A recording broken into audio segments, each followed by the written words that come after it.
오늘 우리가 읽은 본문에 그 바로 밑에 있는 34절에 보면 내일 일에 관한 말씀이 나옵니다. 34절을 보면 내일 일을 위하여 염려하지 말라, 또 내일 일은 내일이 염려할 것이요 라고 기록되어 있습니다. 우리 앞에 새로운 한 해, 내일이 시작되어 있습니다. 내일에 대한 삶을 우리가 주도할 수 없다면 내일에 대한 삶은 하나님의 권한 가운데 속해져 있습니다. 그렇다면 내일을 주도하시는 하나님과 나와의 관계가 굉장히 중요합니다. 첫째로 우리는 오늘 32절에 나오는 것처럼 하나님을 아버지라고 부르는 하나님의 자녀들이라는 사실을 꼭 기억하시기 바랍니다. 이 세상의 모든 부모는 자녀의 미래에 대한 많은 관심과 또 계획과 또 실현을 갖고 있습니다. 하나님께서 아버지라고 말하는 것은 우리의 생을 그분이 책임져 주신다는 사실입니다. 그래서 32절에 보면 끄트머리에 이 모든 것이 너에게 있어야 할 줄을 아신다. 우리보다 미래에 대한 계산과 필요를 먼저 헤아리고 계시는 분이 하나님이라는 사실을 믿으시면서 한 해를 믿음으로 출발하시기를 주의 이름으로 축원합니다. 두 번째로 우리는 오늘 본문이 아니지만 그 앞서 있는 26절을 여러분이 보시면 끝에 제가 좀 읽어드릴게요. 공중의 새를 보라, 심지도 않고 거두지도 않고 창고에 모아 들이지도 아니하되 너희 하늘 아버지께서 기르시나니 너희는 이것들보다 귀하지 아니하냐. 아버지의 자녀이지만 또 하나 중요한 사실은 우리는 귀하게 대접받는 자녀라는 사실입니다. 귀하다는 말은 참 사랑한다라는 뜻도 있습니다. 귀하다는 말은 하나님께서 우리를 평범하게 돌보지 않으신다는 뜻도 있습니다. 세상에 우리를 보내신 하나님께서 먹고 마시고 입는 문제로 평생 고민하며 사는 그런 수준으로 우리를 전락시키실까요? 절대로 그렇지 않을 것입니다. 제가 군대 생활을 할 때 사병으로 훈련받고 자대에 배치를 받게 되었을 때요, 참 많은 것을 군대가 주더라고요. 뭐 옷도 주고 비누도 주고 하다못해 그 바느질하는 바늘까지 다 주고 일상에 필요한 모든 물건들을 국가가 공급해서 받았어요. 왜 그럴까요? 군인은 그거 만들려고 사는 존재가 아니고 군인은 나라를 지키기 위한 것이 본분이기 때문에 국방의 의무를 하는 군인들에게 국가는 필요를 공급하시는 것처럼 하나님은 우리를 먹고 살기 위해서 힘쓰는 사람으로 이 세상에 보내지 않고 좀 더 높은 수준의 목적을 갖고 이 세상에 보내셨다면 하나님께서 그 목표를 위해서 하는 우리에게 필요를 공급하신다는 사실을 오늘 말씀하고 있습니다.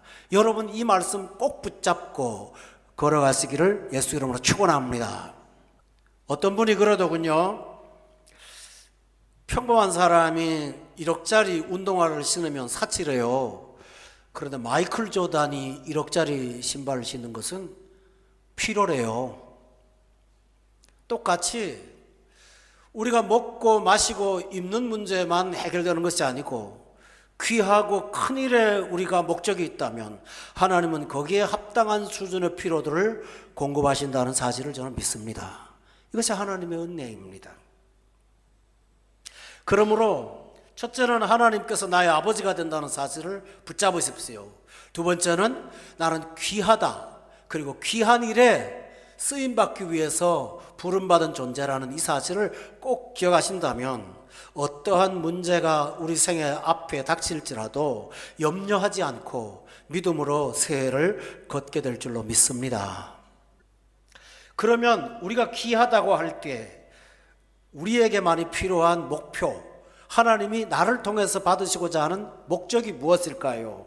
오늘 성경에 보면 우리는 여기 보니까 33절에 너희가 아까 우리의 존재라면, 두 번째로는 먼저라는 단어가 있습니다. 우리가 해야 될 일이 많지만 하나님 앞에서 우리가 먼저 할 일이 있어요. 올 한 해 동안 여러분이 하나님의 자녀로서 하나님이 먼저 하라고 하는 것을 붙잡게 되면 생의 질서가 온전해질 수 있다는 사실을 성경이 강력하게 전하고 있습니다. 살다가 보면 어떤 일이든지 먼저 할 것이 있고 나중 할 것이 있지 않겠습니까? 제가 어떤 물건을 수리하는데 볼트를 풀어서 다 분해했다가 조여서 다 조립을 했습니다. 근데 제일 먼저 해야 될 부속을 빼놓고 다 조립했습니다. 그래서 다시 다 풀었죠. 그래서 다시 끼워서 했는데 시간이 몇 배나 더 걸렸습니다. 우리가 생애 모든 것들이 필요하지만 하나님은 내가 먼저 할 일을 하는 존재라고 말씀하고 있습니다. 여기서 세상 사람과 우리는 차이가 납니다. 세상 사람은 먼저 할 일이 먹고 마시고 입는 문제입니다. 거기에 골몰합니다. 그러나 우리 예수 믿는 사람들은, 하나님의 자녀는 먼저 할 것이 바로 호구지책이 아니라 다른 데 있다는 것입니다. 그것이 뭘까요? 33절에 보면 그의 나라를 구하는 것이라고 했습니다. 여러분, 저는 2020년 한 해 동안 주일 예배에 거의 대부분의 반을 하나님 나라에 관한 설교를 진행할 것입니다. 여기서 그의 나라는 그분의 나라입니다. 하나님의 나라입니다. 근데 나라라는 개념은 세 가지 뜻이 있습니다. 하나는 땅과 영역입니다. 그런데 그 땅과 영역은 우리가 죽어서 얻을 수 있는 영원한 나라 천국이고요, 또 하나 영역은 하나님께서 통치하는 그 울타리를 말합니다. 오늘 여기서 본문이 말하는 그의 나라를 구하라는 뜻은 어떤 것이냐면 하나님의 통치 안에 들어가서 살라고 하는 말씀입니다. 먹고 사는 문제, 입고 먹고 들어가서 사는 집보다 중요한 것이 하나 있다면 그것은 우리가 하나님의 통치를 받고 그 명령 따라 사는 것이 바로 우리가 해야 될 우선순위라고 성경은 말하고 있습니다. 그래서 너희가 먼저 할 일이 뭐냐 하면 그의 나라를 구하는 것이다 라고 했습니다. 주기도문에도 보면은 나라가 임하옵시며 라고 말씀하지 않았습니까? 바로 그렇습니다. 이것을 먼저 하면 나머지 것들은 풀어집니다. 이것이 앞세워지면 나머지 것들은 자연스럽게 축복으로 다가옵니다. 다시 말씀을 드리면 그의 나라를 구하는 것은 하나님이 명령권자가 되고 나는 그분의 통치 안에 들어가서 매 순간 하나님의 말씀에 순종하고 사는 것, 이것이 바로 그의 나라를 구하는 자의 자세입니다. 그것이 먼저 되어야 된다고 얘기죠. 여러분, 섭정이라는 거 아시죠? 왕이 너무 어려서 국사를 이끌 준비가 되지 않았을 때 왕의 앉은 자리 뒤에 또 하나의 의자가 있습니다. 그리고 그 사이에 휘장을 치고 뒤에 그 어머니가 앉아서 사사건건 앞에 있는 어린 왕이 말하는 것을 대신 말해주게 하는 것이 바로 섭정이라고 합니다. 예수 믿는 사람은 바로 뒤에 계신 하나님께서 우리의 섭정이 되셔야 됩니다. 우리는 앞에서 그분이 말씀하시는 대로 따라가며 사는 것입니다. 이 한 해 동안 이것을 통해서 예수님과 하나님 나라의 통치를 받는 것을 우선순위로만 하신다면 여러분의 삶은 하나님께서 보장하시고 그 길을 열어주신다는 사실을 오늘 성경이 말씀하시니 믿고 사시기를 예수 이름으로 축원합니다. 그럼 하나님의 섭정이 뭘까요? 그 나라 다음에 나오는 단어가 있습니다. 그 의입니다. 하나님의 섭정은 의롭게 사는 것입니다. 여기서 의라는 말은 하나님의 뜻에 맞는 삶을 말합니다. 하나님이 기뻐하시는 것을 말합니다. 하나님이 원하시는 것을 말합니다. 그 의를 구하는 것, 이것이 바로 섭정을 따라 사는 사람의 특성입니다. 이렇게 살면 하나님께서 그를 매우 기뻐하십니다. 여러분, 한 해 동안 참 아까 기도하시는 기도에 참 은혜가 많았는데요, 그 집사님의 기도대로 한 해 동안 우리 교회가 복되기를 저는 간절히 구합니다. 그게 어떻게 가능할까요? 우리가 의를 행하는 것입니다. 우리 교회가 의로운 교회로 소문나는 것입니다. 여러분의 삶이 하나님의 모습을 드러내는 의의 삶으로 살아가는 것입니다. 그리할 때 하나님께서는 그 일을 위해서 수고한 우리에게 삶의 모든 것들을 제공하시고 축복하신다는 사실을 오늘 본문은 거듭 말씀하고 있습니다. 성도 여러분, 이렇게 살 때 하나님께서 하시는 은혜가 있습니다. 33절에 보면 그리하면이라는 단어가 나옵니다. 굉장히 중요합니다. 우리 한번 따라해 볼까요? 그리하면. 올 한 해 동안 여러분의 목표에다 그리하면이라고 써놓고 삽시다. 그리하면, 그렇게 하면, 내가 말하는 대로 너희가 먼저 하고 그 나라하고 그 의를 구하고 살면, 그렇게 하면 그 다음에 이 모든 것은 우리 생활에 필요한 모든 것을 하나님께서 총칭으로 말씀하신 것입니다. 이방인들은 그것을 위해서 낮도 밤도 가리지 않고 뛰어다니고 염려하고 고민하고 고통당하고 힘들어합니다.